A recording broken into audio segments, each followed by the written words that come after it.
Up next, the Polly for the Developer of the Year.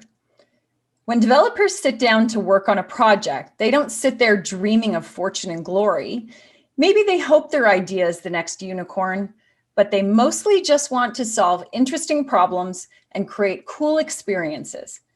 The internet as we know it today was built by millions of developers, some of whom helped build the tools that became the rich tech stack that is now the foundation of the immersive web.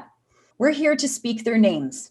Presenting our award for WebXR Developer of the Year is the editor of the Immersive Web weekly newsletter and founder of Transmutable, Trevor Flowers. Take it away, Trevor. Thanks, Julie. That's exactly right. Engineers rarely sit there coding and thinking, maybe someday I'll win an award for this. And maybe it's not really fair to put any developers up against each other. Their projects aren't the same, their skill sets vary widely, and at least in the open source community, being a developer is more about cooperation than competition. But is one song or movie or performance or script or artistic expression better than another? No, but we have award shows anyway, and people love them because they give us an occasion to celebrate our heroes.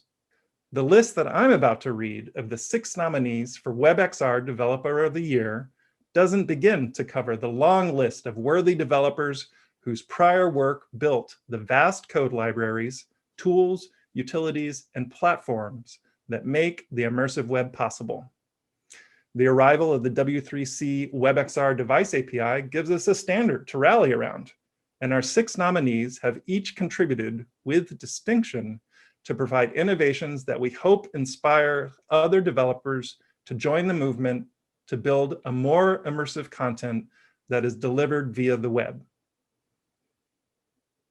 And the nominees for WebXR Developer of the Year are Jason Johnston from Troika. Jason built a robust component framework called Troika to make it easier to build rich data visualizations and user interfaces. Troika's stated goal is to make the development of 2D and 3D graphics as straightforward traditional web interfaces. Troika's well-maintained repo and novel stack encapsulates complex graphic APIs to facilitate building performant interactives on a 3D canvas. Fernando Jose Serrano Garcia, formerly of Mozilla, now at Apple. Fernando contributed to a lot of important WebXR work in 2020, including many of the nominated experiences and technologies being celebrated here tonight. Fernando is now working for a notoriously secretive company, and it makes me hopeful when they recruit WebXR talent of this caliber. Gabriel Baker of Frame. Gabe leads product for Frame, which is Veribella's WebXR-based multi-user platform for business and education. Gabe and his team have been on a roll lately, adding features to Frame's architecture that demonstrate that WebXR is ready to deliver enterprise-class products that are cross-device compatible and performant for multi-user experiences. Jason Marsh. We would like to recognize Jason for the years of work he's put into the Flow platform for immersive data visualization. Experiences built in Flow are nominated in 3 categories at this year's Pollies. In particular, Flow's platform supports RTC for multi-user immersive presentations and enables hybrid support for both augmented and virtual reality, including on Magic Leap's Helio browser. Diego F. Goberna.